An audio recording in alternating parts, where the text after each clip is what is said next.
ಬರ್ತಾ ಇರುವ ಗುರುತರ ಆರೋಪ ಅಂದರೆ ಇದೊಂದು ನೋಂದಾಯಿತವಲ್ಲದ, ತನ್ನ ಖರ್ಚು ವೆಚ್ಚಗಳ ಲೆಕ್ಕವನ್ನ ಕೊಡದ, ಹಾಗೆ ಯಾವ ಮೂಲದಿಂದ ಆದಾಯ ಬರ್ತಿದೆ ಅನ್ನೋದರ ಮಾಹಿತಿಯನ್ನ ಬಹಿರಂಗಪಡಿಸದ ಕಾನೂನು ಬಾಹಿರ ಸಂಘಟನೆ. ಹೌದಾ? ನಂಗೆ ಅನ್ಸಲ್ಲಪ್ಪ, ಗೊತ್ತಿಲ್ಲ ಅದೇನ. ನೋಡಿ, ಈ ಚರ್ಚೆಯನ್ನು ಮಾಡ್ತಿರೋರು ನಮಗೆಲ್ಲ ಗೊತ್ತಿರುವಂತೆ ಪ್ರಸ್ತುತ ಕರ್ನಾಟಕ ರಾಜ್ಯ ಸರ್ಕಾರದ ಒಂದು ಪ್ರಮುಖ ಹುದ್ದೆಯಲ್ಲಿ ಇರ್ತಕ್ಕಂತಹ ಜೂನಿಯರ್ ಖರ್ಗೆ ಅವ್ರು ಮಾಡಲಿ. ಆದರೆ ಸರ್ಕಾರ ಅವ್ರದ್ದೇ ಇರೋದ್ರಿಂದ ಮತ್ತು ತೆರಿಗೆ ಇಲಾಖೆ ಇದೆ, ಇಡಿ ಇದೆ, ಅವ್ರಿಗೊಂದು ಆದೇಶ ಕೊಟ್ಬಿಟ್ಟು ಅದೇನಿದೆ ಚೆಕ್ ಮಾಡಿ ಅಂದರೆ ಸಂಜೆ ಹೊತ್ತಿಗೆ ರಿಪೋರ್ಟ್ ಬರುತ್ತೆ. ಈಗಿನ ಕಾಲದಲ್ಲಿ ಆಧಾರ್ ಕಾರ್ಡ್ ಇದೆ, ಪ್ಯಾನ್ ಕಾರ್ಡ್ ಇದೆ. ಈ ಸಂಸ್ಥೆ ಅಂತಲ್ಲ, ಯಾವುದೇ ಸಂಸ್ಥೆ ಆದರೂ ಮಾಡಬಹುದು. ಅಂದರೆ ನೀವು ಫೈಲ್ ಮೂಲಕ ಮಾಡೋಕ್ಕೆ, ನಾನು ಡಿಪ್ಲೊಮೇಟ್ ಆಗಿ 3 ವರ್ಷ ಕೆಲಸ ಮಾಡಿರೋದ್ರಿಂದ ಕೇಂದ್ರ ಸರ್ಕಾರ ರಾಜ್ಯ ಸರ್ಕಾರ ಹೇಗೆ ವರ್ಕ್ ಮಾಡುತ್ತೆ ಅಂತ ಒಬ್ಬ ಆಫೀಸರಾಗಿ ನನಗೆ ಗೊತ್ತು. ನಾನು ಫಸ್ಟ್ ಸೆಕ್ರೆಟರಿ ಲೆವೆಲಲ್ಲಿ ವರ್ಕ್ ಮಾಡಿದವನು ಸೆಂಟ್ರಲ್ ಗೌರ್ಮೆಂಟಲ್ಲಿ. ಹಾಗಾಗಿ ಅದು ಹಾದಿರಂಪ ಬೀದಿರಂಪ ಮಾಡೋ ಸಬ್ಜೆಕ್ಟೇ ಅಲ್ಲ. ನಿಮ್ಗೆ ಯಾವುದೇ ಒಂದು ಸಂಸ್ಥೆ XYZ ಅದ್ರ ಬಗ್ಗೆ ಅನುಮಾನ ಬಂದರೆ ನೀವು ನಿಮ್ಮ ಇಲಾಖೆಗೆ ಹೇಳಿದ್ರೆ, ಯಾವುದೋ ಒಂದು ಇಲಾಖೆ ಇರುತ್ತೆ, ಅದಕ್ಕೆ ಸಂಬಂಧಪಟ್ಟು ಹೆಚ್ಚು ಕಡಿಮೆ ಇನ್ಕಮ್ ಟ್ಯಾಕ್ಸ್ಗೆ ಬರುತ್ತೆ ನೀವು ಕೇಳೋ ಪ್ರಶ್ನೆ, ಅವ್ರಿಗೆ ಹೇಳಿದ್ರೆ ಕೊಡ್ತಾರೆ. ಅರ್ಥ ಮಾಡ್ಕೊಳ್ಳಿ ಮಾತುಗಳನ್ನ. ಮತ್ತು ಈ ಪ್ರಶ್ನೆ ಹಾಗಾದರೆ ಮೊದಲನೇ ಸರ್ತಿ ಬ್ಯಾನ್ ಆದಾಗ ಬಂದಿರಲಿಲ್ವಾ? ಆವಾಗ ಸ್ವಾತಂತ್ರ್ಯ ಬಂದಿತ್ತು 48ನೇ ಇಸ್ವಿಲಿ. 2ನೇ ಸರ್ತಿ ಇಂದಿರಾ ಗಾಂಧಿಯವರ ಎಮರ್ಜೆನ್ಸಿ ಸಮಯದಲ್ಲಿ ಬಂದಿತ್ತು. ಅವಾಗಂತೂ 18 ತಿಂಗಳು ತುರ್ತು ಪರಿಸ್ಥಿತಿ ಇದ್ದಿದ್ದರಿಂದ ಎಲ್ಲ ದಾಖಲೆಗಳನ್ನು ನೋಡೋಕ್ಕೆ ತುಂಬ ಪುರ್ಸೊತ್ತಿತ್ತು. ಯಾಕೆಂದ್ರೆ ವಿರೋಧ ಪಕ್ಷದ ನಾಯಕರು, RSSನವರು, ಸಮಾಜವಾದಿಗಳು ಎಲ್ಲ ಜೈಲಲ್ಲಿದ್ದರು ಅವಾಗ. 3ನೇದು ಅಯೋಧ್ಯ ಆಂದೋಲನದ ಸಮಯದಲ್ಲಿ ಬಾಬ್ರಿ ಮಸೀದು, ರಾಮ ಜನ್ಮಭೂಮಿ 92 ಡಿಸೆಂಬರ್ 6ಕ್ಕೆ RSSನ ಆಮೇಲೆ ಬ್ಯಾನ್ ಮಾಡಿದ್ರು. ಅವಾಗ ಕೂಡ ಸುಮಾರು ಒಂದು ವರ್ಷಕ್ಕಿಂತ ಹೆಚ್ಚು ಕಾಲ ಬ್ಯಾನ್ ಇತ್ತು. ಆಗ ಕೂಡ ಕೇಂದ್ರದಲ್ಲಿ ಕಾಂಗ್ರೆಸ್ನ ಆಡಳಿತವೇ ಇತ್ತು, ರಾಜ್ಯ ಸರ್ಕಾರ ಕೂಡ ಕಾಂಗ್ರೆಸ್ ಇತ್ತು, ನಂಗೆ ನೆನಪು.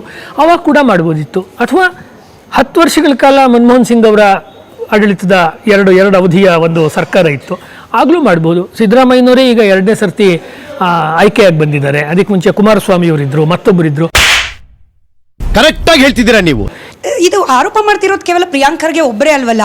ಸ್ವಲ್ಪ ಹಿಂದೋದ್ರೆ ಒಂದು 7-8 ತಿಂಗಳ ಹಿಂದೆ ಕಾಂಗ್ರೆಸ್ ಪಕ್ಷದ ರಾಷ್ಟ್ರೀಯ ಮಟ್ಟದ ವಕ್ತಾರರೊಬ್ಬರು CIA ಏಜೆಂಟ್ ಒಬ್ರು ಬರೆದಿರುವ ಪುಸ್ತಕದ ರೆಫರೆನ್ಸ್ ಇಂದ ಹೇಳ್ತಾರೆ, ಈ ಫಂಡಿಂಗ್, ಅದರಲ್ಲೂ ಫಾರಿನ್ ಫಂಡಿಂಗ್ ಅನ್ನೋದು RSSಗೆ ನೆಹರು ಕಾಲದಿಂದ ಕೂಡ ಇತ್ತು.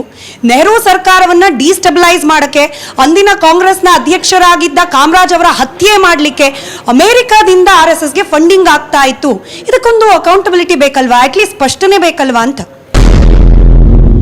ಮೋಸ್ಟ್ ಬುರುಡೆ ಅಂದರೆ ಅದೇನೆ. ಒಂದು ತುಂಬ ತಮಾಷೆಯಾಗಿದೆ ಅವರ ಆರೋಪ. ನಾನು ನೋಡಿಲ್ಲ, ನಿಮ್ಮ ಮಾತಿನ ಆಧಾರದ ಮೇಲೆ ನಾನು ಹೇಳ್ತಾ ಇದ್ದೀನಿ. CIA ಅನ್ನುವುದು ಭಾರತದ ದೇಶದ ಒಳಗೆ ಇರುವಂಥ ವ್ಯವಸ್ಥೆಯನ್ನು ಅದು ಕಂಟ್ರೋಲಿಗೆ ತಗೊಳುತ್ತೆ ಅಂದರೆ ಯಾವುದೇ ಕೇಂದ್ರ ಸರ್ಕಾರ ಏನು ಮಾಡ್ತಿರುತ್ತೆ? ಆ ಕಾಲದಲ್ಲಿ ಇದ್ದಿದ್ದು ನೀವೇ ಹೇಳೋ ಪ್ರಕಾರ ನೆಹರು ಅವರ ಕಾಲದ ಸರ್ಕಾರ. ಹಾಗಾಗಿ CIA ಹಿಂಗೆ ಫಂಡ್ ಕೊಡ್ತಾ ಇದೆ, ನಾವೇನು ಮಾಡೋಕ್ಕಾಗಲ್ಲ ಅನ್ನುವಂಥ ಒಂದು ಅಸಹಾಯಕ ಸ್ಥಿತಿನಲ್ಲಿ ಭಾರತದ ಮೊದಲ ಅಥವಾ 2ನೆಯ ಚುನಾಯಿತ ಸರ್ಕಾರ ಇರೋದಾದರೆ ಆ ಸರ್ಕಾರ ರಾಜೀನಾಮೆ ಕೊಟ್ಟು ಮನೆಗೆ ಹೋಗೋದು ವಾಸಿ. ಮುತ್ತಿನಂತ ಮಾತಾಡದೆ ಅಳಿಮಯ್ಯ. ಅಂದರೆ ನೆಹರು ಅವರು ಅಷ್ಟೊಂದು ಅಸಹಾಯಕರಾಗಿದ್ರ? ಹಾಗಂತೂ ತೋರಿಸ್ತಿಲ್ಲ. ನೆಹರು ಅವರು ಒಂದು ಇಂಟರ್ನ್ಯಾಷನಲ್ ದೊಡ್ಡ ಚಾಂಪಿಯನ್ನು, ರಾಜಕೀಯ ಮುತ್ಸದ್ದಿ ಹೌದು ಆಗಿದ್ರು ಅವರು. ನೆಹರು ಅವರು ಆಗಿಲ್ಲ ನಾನು ಖಂಡಿತ ಹೇಳ್ತಿಲ್ಲ, ಆಗಿದ್ರು. ಅವ್ರಿಂದ ಕೆಲವು ಒಳ್ಳೆಯದು ಆಗಿದೆ, ಕೆಲವು ತಪ್ಪುಗಳು ಆಗಿದೆ. ಹಾಗಾಗಿ CIA ಕಾಲದಿಂದನೇ ಇದಕ್ಕೊಂದು ಫಂಡಿಂಗ್ ಆಗ್ತಿತ್ತು. ಅದು ಏನಕ್ಕೆ?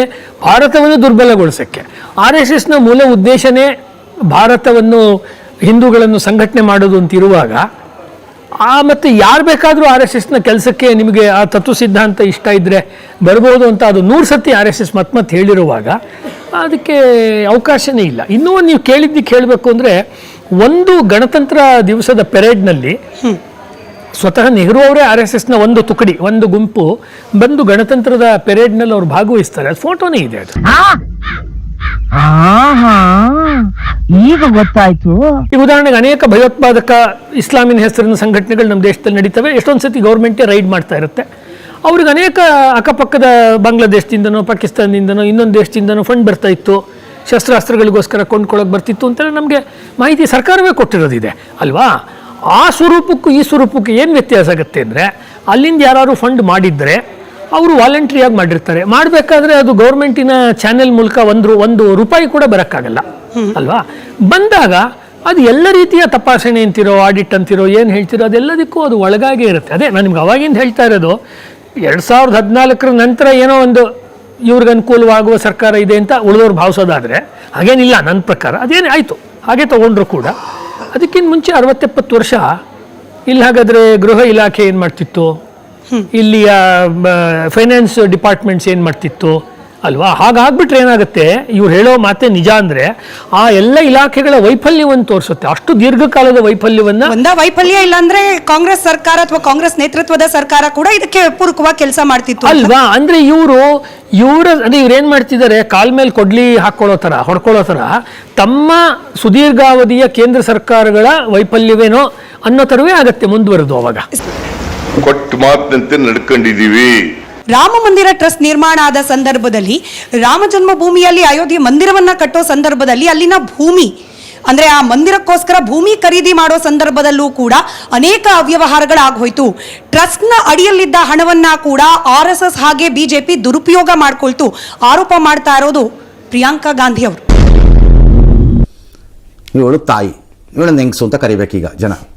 ಪ್ರಿಯಾಂಕಾ ಗಾಂಧಿಯವರ ಹೆಸರಿನಲ್ಲಿ ಗಾಂಧಿ ಅನ್ನೋದೇ ಮೊದಲು ಗಾಂಧೀಜಿಯವ್ರಿಗೆ ಮಾಡೋ ಅವಮಾನ.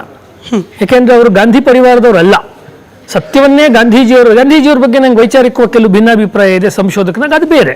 ಆದರೆ ನಮ್ಮ ದೇಶಕ್ಕೆ ಹೋರಾಟ ಮಾಡಿದ ಮಹಾಪುರುಷರಲ್ಲಿ ಗಾಂಧೀಜಿಯವರೊಬ್ಬರು ಕೂಡ ಅನ್ನೋದ್ರಲ್ಲಿ ಏನೂ ಅನುಮಾನ ಇಲ್ಲ. ಆದರೆ ಯಾವ ಗಾಂಧೀಜಿಯ ಫ್ಯಾಮಿಲಿಯ ಮೂಲದಲ್ಲಿ ಇವ್ರು ಬಂದಿದ್ದಾರೆ, ಯಾಕೆ ಇವ್ರು ತಮ್ಮ ಹೆಸರನ್ನು ಮೊದಲು ಸುಳ್ಳು ಬರೆಸ್ಕೊಳ್ತಾರೆ?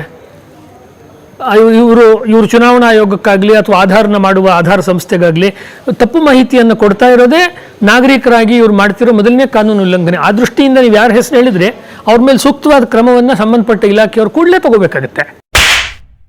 ಹೂ ಸ್ಟಾಪ್ಡ್ ಯು?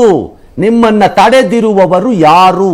ಈಗ ರಾಮ ಜನ್ಮಭೂಮಿದು ಅಂದರೆ ಕೇಂದ್ರ ಸರ್ಕಾರ, ಮೋದಿಯವರ ನೇತೃತ್ವ ಸರ್ಕಾರವೇ ಇತ್ತು. ಅದೆಲ್ಲ ಸೆಂಟ್ರಲ್ ಇದರಿಂದ ಸುಪ್ರೀಂ ಕೋರ್ಟಿಂದ ತೀರ್ಪು ಬಂದಾಗ, ಅಂದರೆ ರಾಮ ಜನ್ಮಭೂಮಿಯಲ್ಲಿ ಕಟ್ಟಬೇಕು ದೇವಸ್ಥಾನ ಅಂದಾಗ, ಆಗ ಕೇಂದ್ರ ಸರ್ಕಾರವೇ ನಾವು ಹಣಕಾಸನ್ನು ಕೊಡಬಹುದು ಅನ್ನುವಂಥ ಒಂದು ಪ್ರಸ್ತಾಪನೆ ಏನು ಮಾಡ್ತೀವಿ, ನಾವು ಕೊಡ್ತೀವಿ. ಯಾಕೆಂದ್ರೆ BJP ಕೂಡ ಈ ಹೋರಾಟದಲ್ಲಿ ಭಾಗವಹಿಸಿದೆ ಹಿಂದೆ ಅಂತ.